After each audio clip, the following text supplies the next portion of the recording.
Prove root 2 is irrational. So this is an application of whatever we just studied now. So let's start off with using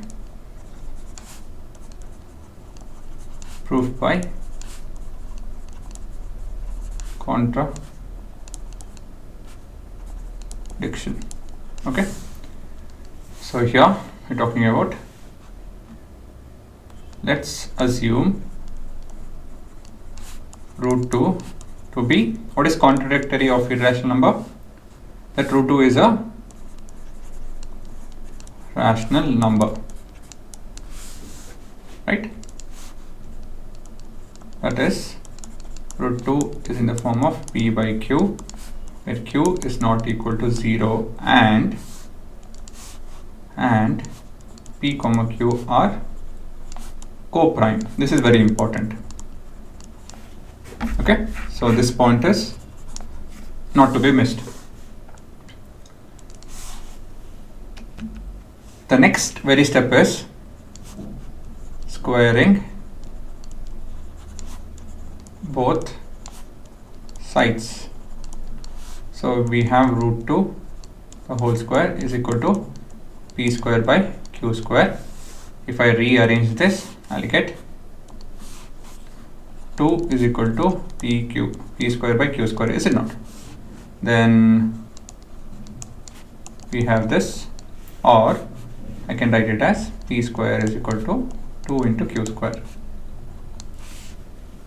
So p square is made up of, it's a product of 2 into q square. What can I do with this? Well, 144 is made up of 2 into 72, right? So 144 is made up of 2 and 72, that is, it's a product of 2 and 72. So we can conclude that 144 is divisible by 2 and 144 is divisible by 72. We can take some weird number. Let us take some. Okay, that's too much. Right? Into 45. Okay, this particular number.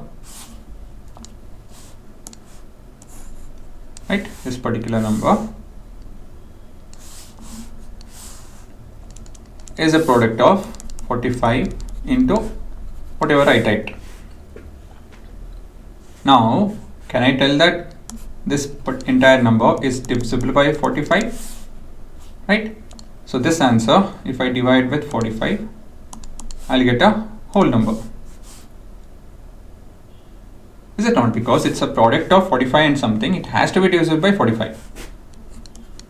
Right? This number is a product of 45 and something, so it has to be divisible by 45. So with the same logic, p square is a product of 2 and q square.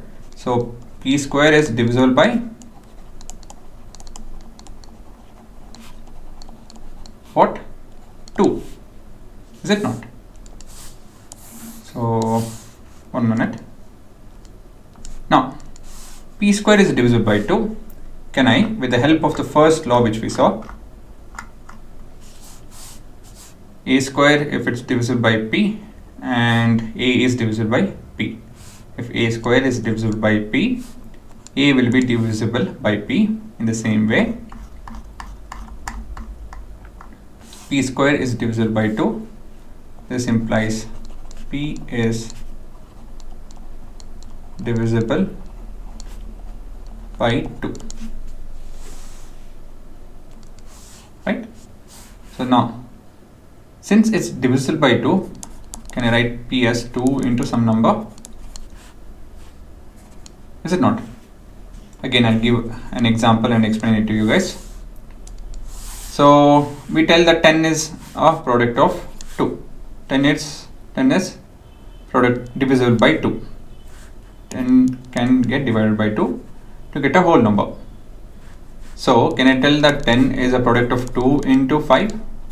And this is something for us as of now. We don't care about that. And 130 is a product of, it's divisible by 10. So can I write this as 10 into something? I can, right? So if P is divisible by 2, P will be a product of 2 into some what? Some where, just a minute, where n is a positive integer. Is it not? So n has to be a positive integer. Okay. So I mean, it's a bit weird. This last, not this, I mean second half. This part is a bit weird. But this is the confusing part for many. So you can go back and watch it again. Right? It's with example you understand it. Don't try to memorize it. With example, make a sense out of it. Then you can, if you want to memorize, then you can memorize. But understand it with examples. Okay.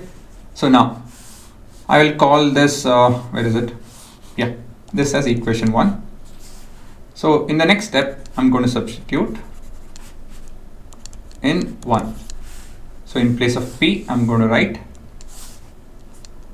2 in the whole square is equal to 2 into q square. Okay, so we have 2 in the whole square is 4 into n square is equal to 2 into q square. So we'll divide with 2 both the sides and we'll get 2n square is equal to q square, right? Or q square is equal to 2n square.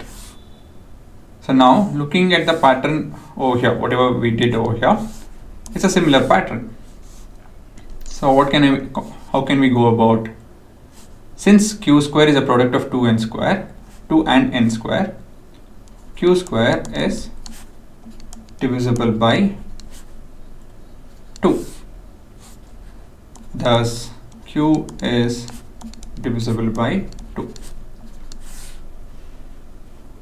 Okay, so what did we do? We started with the proof by contradiction statement, and we wrote the contradictory part, and then we squared it, and then we simplified it a bit, and then I substituted that, okay, P is a product of 2 into something, so I substituted that, and then I simplified, and I ended up with P being divisible by 2 and Q being divisible by 2.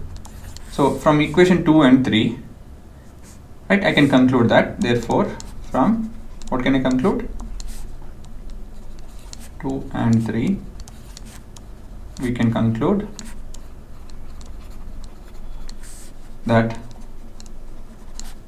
P comma Q have 2 as their factor. Is it not? 2 is going to divide P and Q as per this 2 information. But the one which I made you mark, this part, tells that P and Q have to be co-prime. That is, the HCF between them should be 1. But here we are getting 2 as a factor. So with this 2 contradicts each other. So you can tell, but this contradicts P and Q being co-prime. And this contradiction is because of this contradiction is because of our wrong assumption.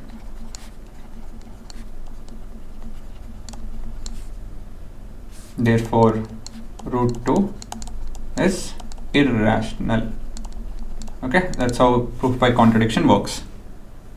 It's a whole lot of writing, a bit of tough math as well. So I'm sure quite a few will find it tough, but it's okay. One good thing is you have any number over here, root 5, root 10, root 11, the proof remains the same. Okay, there's no variation. The proof remains the same, just that it is, instead of root 2, it's root 5 or root 11. That's it. Okay, it's quite simple, and this is the only kind of question you'll get. Proof wala. So other proof, actually there are few more proof, but it's not as tough as this, but everyone finds this tough. So just go through the syllabus. End of it, you'll see that it's the same pattern again and again, and we always start with, there are only few steps. First step being use proof by contradiction. Second step is square both the sides. Third step is substitution, and the fourth step is conclusion. If you remember these 4 steps, you are done. Please enroll to our program at chalkpieceacademy.com, wherein we'll be teaching you a lot more tricks for faster simplification calculation, DIY projects. We'll code with Python. We'll work with Arduino Uno.